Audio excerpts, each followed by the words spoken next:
What's going on, boys? We're out in Las Vegas, and this is probably the biggest thing to come out of Dana White's Contender Series this year. This is Mr. Tommy Gunz. This is Tommy Mcmillen. I know it's been a little bit, but that was probably one of the best Contender Series fights of all time. I was out in Paris. I stayed up till about 3 a.m. to watch that fight.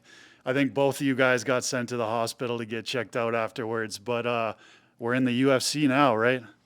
Yeah, I mean, it was a fun fight, funnest fight of my life. And, when I talked to you about 3 to 4 weeks before the fight, I told you I was going to go out there. I was going to use my sprawls to shut down his wrestling. I was going to throw missiles at his chin for 15 minutes, and that's what I did, from the start of every round to the end of the round, even at the end of the second or third.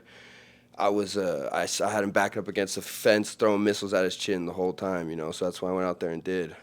And I feel like you, out of all people, had a lot more pressure. Like, not only because you have the hype train of like Sugar and the Red Hawk Academy behind you, but you were also fighting a guy that's, Armin Sarukian's boy as well. So there was a lot of pressure there. And going against a grappler, and you also told me like, hey, I wasn't at 100% in that fight, but I had to take the fight, right? So there was a lot of things going into that fight, and you stood on business and delivered everything that you said you were going to do. Yeah, I mean, there's always pressure before fights and whatnot, but I feel like I put so much pressure on myself to do what I'm trying to do in this sport since a little kid that I've just gotten used to it. But for sure, I mean, the way I carry myself with my confidence and the way I talk, and then you're going in there as an underdog against an undefeated Russian grappler, and yeah, like you said, I didn't get to do any grappling or throw any kicks or knees leading up to this fight for the fight camp because I had a pinched sciatic nerve in my back, so it caused my foot to go numb.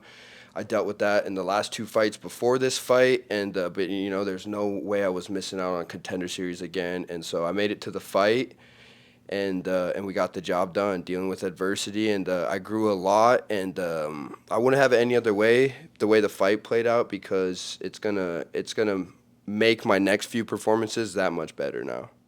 And about the critics, right? Because we had made some posts before, and you had talked about some things, and you'd shown off your confidence. You know what I mean? There's, excuse me, there's certain guys that get it, and certain guys just don't get it. You carry yourself and you present yourself in a way that it's going to attract a lot of attention. It's going to draw a lot of eyes, and you're going to get both sides of the coin. You know what I mean? You're going to get people that are like, oh, I want to rock with this guy. I want to support him. But then you're going to get people that are like, no, I don't like this guy. I don't like what he's about. I think he's trying to be something that he's not. So how do you deal with that sort of criticism that came along with it before the fight? At the end of the day, it's pretty easy. I'm living my best life. I'm living out my childhood dreams. And I just really do this for the love of the game. The people are going to tune in to whatever I'm doing, whether they want to hate on it, whether they're entertained by it and they like it, or they're inspired by it.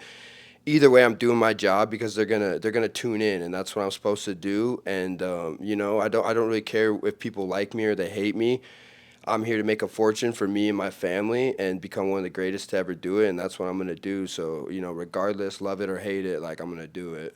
I'm going to ask you this as well, because people are they're going to wonder about this, right? Because Sean O'Malley admitted, he said, I think it was in the last Marab fight, he said, I kind of got lost and the lines kind of got blurred between Sean O'Malley and the Sugar Show. He said, I was leaning a little bit too much into the Sugar Show character, and I kind of lost myself a little bit. But you, the person that's sitting in front of me right now, the guy that's wearing the sunglasses, that has the jewelry, that has the tattoos, this is authentically you. There's no character here, right? Yeah, 100%. I mean, I've studied this game my whole life, and I know exactly what I need to do to become one of the biggest household names in this sport, and that's what I'm going to do. And I'm just confidently being myself. The way I carry myself is backed by years of studying this game and devoting my life to it, making sacrifices about it. You know what I mean? I moved out to Arizona as an 18-year-old kid, and I'm 28 years old now, and I've been training full-time at the highest level with killers in Arizona. Like, I know where my skill set sits, and the funny thing is I'm going to get to the top of the 145-pound division a lot quicker than most people think. So, if people think that we've been getting a lot of hate lately, and now people have been talking, like, just wait. It's going to get a lot worse because I'm going to keep pissing people off when I keep winning. I was just gonna say, speaking of the 145-pound division, we got to talk about the UFC debut, right? I think we're allowed to talk about this now. Do you want to announce the official Tommy Gunz debut in the UFC? Yeah, so I just got like 3 or 4 days ago. I got the call. April 4th in Las Vegas. I'm fighting. I can't remember his name. It's like Meatball Fettuccine or something like that. His name's like I don't even know. It's something like some Italian kid. I know he's like 11-4.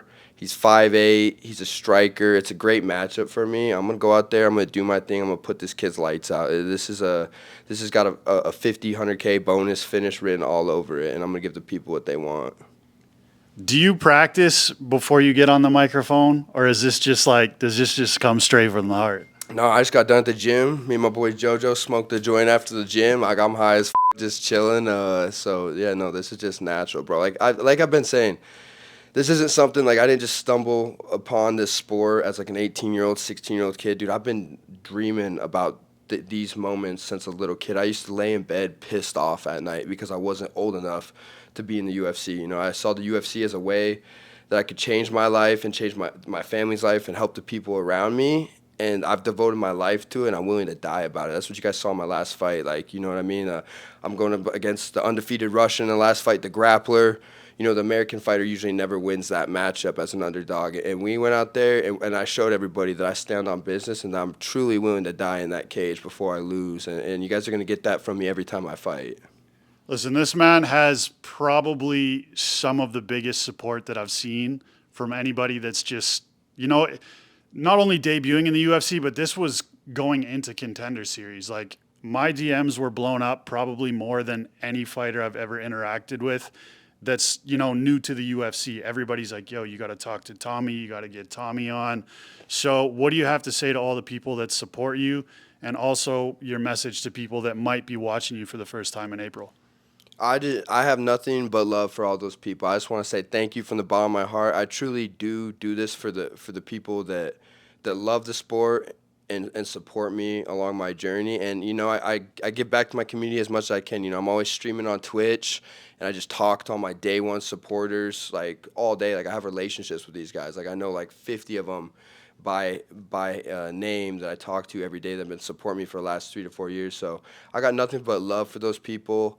And, thank you for supporting the journey. And if you're just now tuning in, make sure you watch my fight April 4th. I'm going to show you what kind of fighter I am and what I'm all about. And I'm going to give you guys another highlight reel finish April 4th. So tune into that.